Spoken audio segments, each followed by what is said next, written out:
Welcome back. ಎಲ್ಲರೂ ಹೇಗಿದ್ದೀರಾ ಗುರು? ನಾನಂತೂ ಸಖತ್ತಾಗಿದ್ದೀನಿ. ಅಯ್ಯೋ ನೀವು ಚೆನ್ನಾಗಿದ್ದೀರಾ ಅಂತ ಅನ್ಕೊಂತ ಇವತ್ತು ಬೆಂಗಳೂರಲ್ಲಿ ಫೇಮಸ್ ಆದಂಥ ಒಂದು ಪ್ಲೇಸಿಗೆ ಬಂದಿದ್ದೀನಿ. ಅದೆಲ್ಲಪ್ಪ ಅಂದರೆ ಇಸ್ಕಾನ್ ಟೆಂಪಲ್ ಅಂತ. ಓಕೆ, ಕೃಷ್ಣನ ಒಂದು ದೇವಸ್ಥಾನನೇ ಅಂತ ಹೇಳ್ಬೋದು.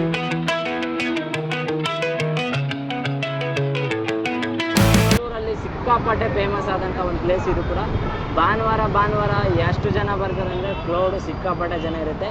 ಮೇನ್ ಎಂಟ್ರೆನ್ಸಲ್ಲಿ ನಿಮ್ಗೆ ತೋರಿಸ್ತೀನಿ ಯಾವ ಥರ ಇದೆ ಅಂತ. ಇದು ಕ್ಲೋಸಿಂಗ್ ಫೀಲ್ಡು. ಈಗ ನಾವು ಎಂಟ್ರೆನ್ಸಲ್ಲಿ ಇರೋದು. ಇದು ಟೆಂಪಲಿಗೆ ದರ್ಶನ ಮಾಡಬೇಕಂದ್ರೆ ಇದು ಕಾಣಿಸಿದೆಯಲ್ಲ, ಅಲ್ಲಿಗೆ ಹೋಗಬೇಕು. ಇದು ಮೇನ್ ಜಾಗ. ಒಳಗಡೆ ಯಾವುದೇ ಥರದ ಫೋನು ವಿತ್ ಅಲೋ ಇರಲ್ಲ. ಅದಕ್ಕಾಗಿ ಫೋನಲ್ಲಿ ಮಾಡ್ತಿರೋದ್ರಿಂದ ಚೆಕ್ ಮಾಡಿ ಇಲ್ಲಿಗೆ ಲಾಸ್ಟಿಗೆ ಬಿಟ್ಬಿಡ್ತೀನಿ ಬರೀ. ಟಿಕೆಟು ಇಲ್ಲಿ ಸ್ಲಿಪ್ಪರ್ಗು ಇವೆಲ್ಲ ಬಿಡ್ತಿದ್ದಾರೆ ನೋಡಿ. ಶೂ ಎಲ್ಲ ಇಲ್ಲೇ ಇಡಬೇಕು. ಇದಕ್ಕೆ ಟಿಕೆಟ್ ತೊಗೋಬೇಕಾ? ಕವರ್ ಕೂಡ ದುಡ್ಡಿನ ಸುದ್ದಿ. ಮೇಲೆ ಒಬ್ರಿಗೆ 5 ರೂಪಾಯಿ ತೊಗೊಂಡ್ರೆ ಎಷ್ಟಾಗುತ್ತೆ ಲೆಕ್ಕ ಬರೋರ್ಗೆ ಹಾಕೊಂಡ್ರು. ಗೋರ್ಮೆಂಟು ಇಲ್ಲಿರೋ ಗೋರ್ಮೆಂಟ್ನ ನಡೆಸ್ಬೇಕು. 5 ರೂಪಾಯಿ ಕೊಟ್ಟು ತೊಗೊಂಡ್ರೆ ಸ್ಲಿಪ್ಪರ್ಗೆ ಅಂದ್ರೂ ಕಷ್ಟ. ನೋಡ್ತಿರ್ಬೋದು, ದೇವಸ್ಥಾನಗಳಿಗೆಲ್ಲ ದೊಡ್ಡ ಬಿಸ್ನೆಸ್ ಹಾಕ್ಬಿಟ್ಟಿದ್ದಾರೆ. ಎಲ್ಲಿ ಏನು ಅಂತಾನೆ ಕರೆಕ್ಟಾಗಿ ಗೊತ್ತಾಗ್ತಿಲ್ಲ. ನೋಡಿ ಮೇಲಿಂದ ಯಾವ ಥರ ಕಾಣಿಸ್ತಿದೆ.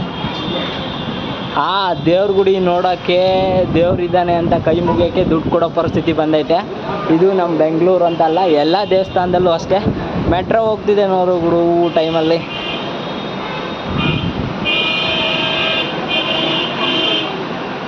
ಸ್ಟಾರ್ಟಿಂಗ್ ಅವಾಗಿದ್ದು ಎಂಟ್ರೆನ್ಸ್ ಇಲ್ಲೇ ಇದೆ ಅಲ್ವಾ, ಇಲ್ಲಿಂದ ಬರಬೇಕಿತ್ತು. ಇದನ್ನೆಲ್ಲ ಕ್ಲೋಸ್ ಮಾಡಿಬಿಟ್ಟು ಈ ಕಡೆ ಬರ್ತೈತಲ್ಲ, ಇಲ್ಲಿಗೆ ಬಂದಿದ್ದು. ಇದು ನಮ್ಮ ಕರ್ಮ, ಏನು ಮಾಡೋಕ್ಕಾಗಲ್ಲ. ಗೋರ್ಮೆಂಟ್ ಹ್ಯಾಂಡ್ ಓವರಲ್ಲಿ ಬರೋಂಥ ದೇವಸ್ಥಾನದ ಹಣೆ ಬರೋಣ ಇಟ್ಟು ಎಲ್ಲವಲ್ಲಿ ಬರಬೇಕಾದ್ರೆ ಅಫಿಷಿಯಲ್ಸು, ಗೋರ್ಮೆಂಟ್ ಎಂಪ್ಲಾಯೀಸು ಅಂತ ಎಲ್ಲ ದೊಡ್ಡದಾಗೆಲ್ಲ ಬೋರ್ಡ್ ಹಾಕ್ತಾರೆ.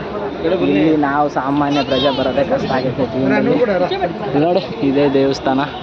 ಸ್ಟಾರ್ಟಿಂಗ್ ಒಳಗಡೆ ವೀಡಿಯೋ ಮಾಡೋಕ್ಕಲ್ಲ ಇದೆ ಅಲ್ವ ಗೊತ್ತಿಲ್ಲ. ಇಲ್ಲೇ ನೋಡ್ಕೊಂಬಿಡಿ ಕ್ಲೀನಾಗಿ. ಜನಸಂಖ್ಯೆಯಲ್ಲಿ ಮುಂದುವರಿದ ಬ್ಯಾಂಗ್ಳೂರು ಅಂತ ಹಾಕ್ಬೇಕು ಈಗ.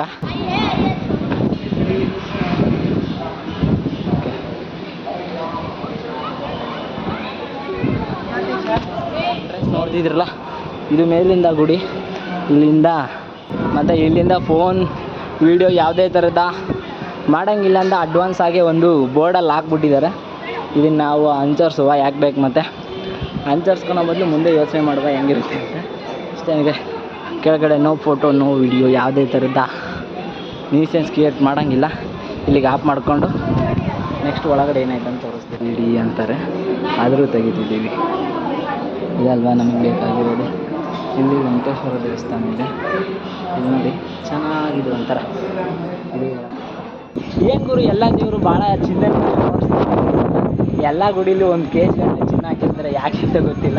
ಮೂರ್ತಿ ಚೆನ್ನಾಗಿ ಕಾಣಲು, ಏನು ಬರೋರಿಗೆ ಚೆನ್ನಾಗಿ ಕಾಣಲು ಮತ್ತೆ ಎಕ್ಸ್ಟ್ರಾ ದುಡ್ಡು ಕೊಡಲಿ ಅಂತನೋ, ಅದ್ರ ಬಗ್ಗೆ ಗೊತ್ತಿಲ್ಲ. ಅದ್ರ ಬಗ್ಗೆ ನೋಡಿದ್ರಲ್ಲ, ಇದು ವೆಂಕಟೇಶ್ವರ ಮೂರ್ತಿ ದೇವಸ್ಥಾನ.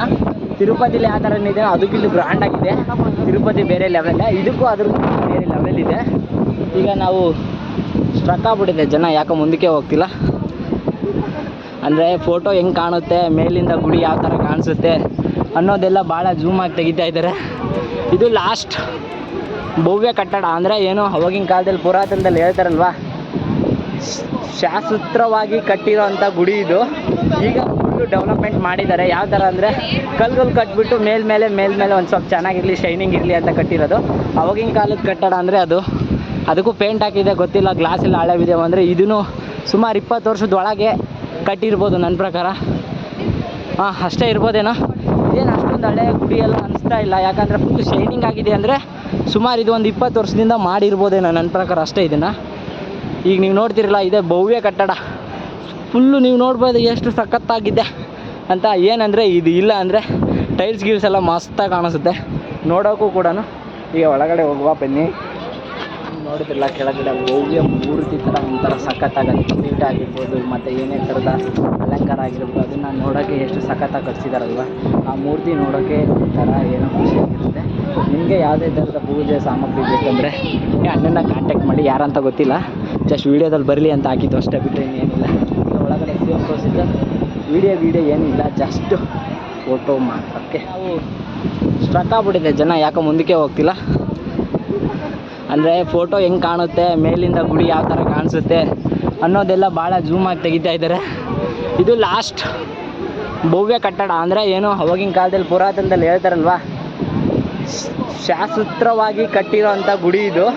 ಈಗ ಫುಲ್ಲು ಡೆವಲಪ್ಮೆಂಟ್ ಮಾಡಿದ್ದಾರೆ. ಯಾವ ಥರ ಅಂದರೆ ಕಲ್ಗಳು ಕಟ್ಬಿಟ್ಟು ಮೇಲ್ಮೇಲೆ ಒಂದು ಸ್ವಲ್ಪ ಚೆನ್ನಾಗಿರಲಿ, ಶೈನಿಂಗ್ ಇರಲಿ ಅಂತ ಕಟ್ಟಿರೋದು. ಅವಾಗಿನ ಕಾಲದ ಕಟ್ಟಡ ಅಂದರೆ ಅದಕ್ಕೂ ಪೇಂಟ್ ಹಾಕಿದೆ ಗೊತ್ತಿಲ್ಲ, ಗ್ಲಾಸ್ ಎಲ್ಲ ಹಳೆವಿದೆ ಅಂದರೆ ಇದೂ ಸುಮಾರು 20 ವರ್ಷದ ಒಳಗೆ ಕಟ್ಟಿರ್ಬೋದು ನನ್ನ ಪ್ರಕಾರ. ಅಷ್ಟೇ ಇರ್ಬೋದೇನೋ.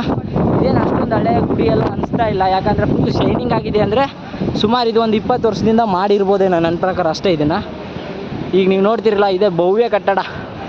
ಫುಲ್ಲು ನೀವು ನೋಡ್ಬೋದು ಎಷ್ಟು ಸಖತ್ತಾಗಿದೆ ಅಂತ. ಏನಂದರೆ ಇದು ಇಲ್ಲ ಅಂದರೆ ಟೈಲ್ಸ್ ಗೀಲ್ಸ್ ಎಲ್ಲ ಮಸ್ತಾಗಿ ಕಾಣಿಸುತ್ತೆ ನೋಡೋಕ್ಕೂ ಕೂಡ. ಈಗ ಒಳಗಡೆ ಹೋಗುವ ಬನ್ನಿ.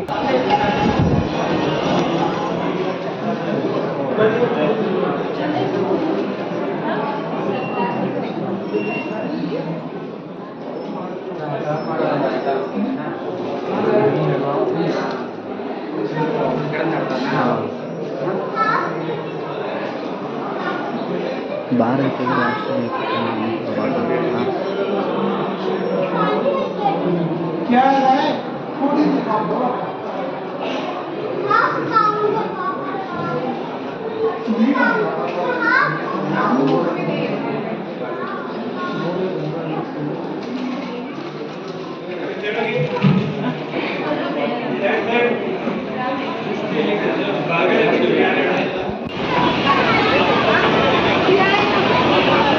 ನೋಡ್ಕೊಂಡು ಬಂದುಬಿಟ್ಟು ಪ್ರಸಾದ ತೊಗೊಂಬಿಟ್ಟು ತಿಂದ್ಬಿಟ್ಟು ಹೋಗ್ಬೇಕಲ್ಲ. ಇದು ಕೊಟ್ಟಿರೋ ಪ್ರಸಾದ. ಇದನ್ನು ಟೇಸ್ಟ್ ಮಾಡುವ ಹೆಂಗಿದೆ ಅಂತ.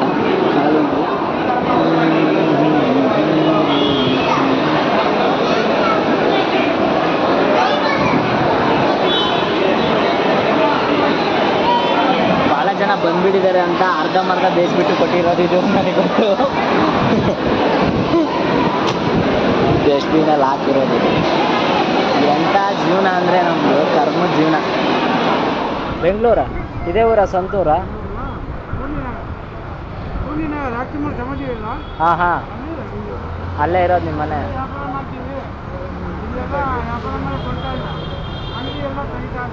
ಹಾಂ, ಇದೇ ವ್ಯಾಪಾರ ಡೈಲಿ ನಿಮ್ಮದು? ಹಾಂ ಹಾಂ.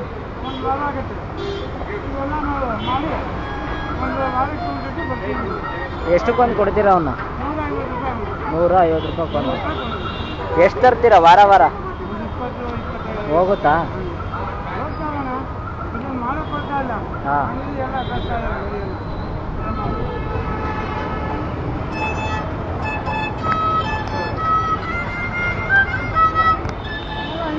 ಹಾಂ, ಕನ್ನಡ.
ಅಲ್ಲಿ ನೋಡಿ ತೊಗೊತಿದ್ದಾರೆ, ಇಬ್ಬರು ಲೇಡೀಸ್ ತೊಗೊತಿದ್ದಾರೆ. ಚೆನ್ನಾಗಿದೆ ಅಂತ ಅನಿಸುತ್ತೆ.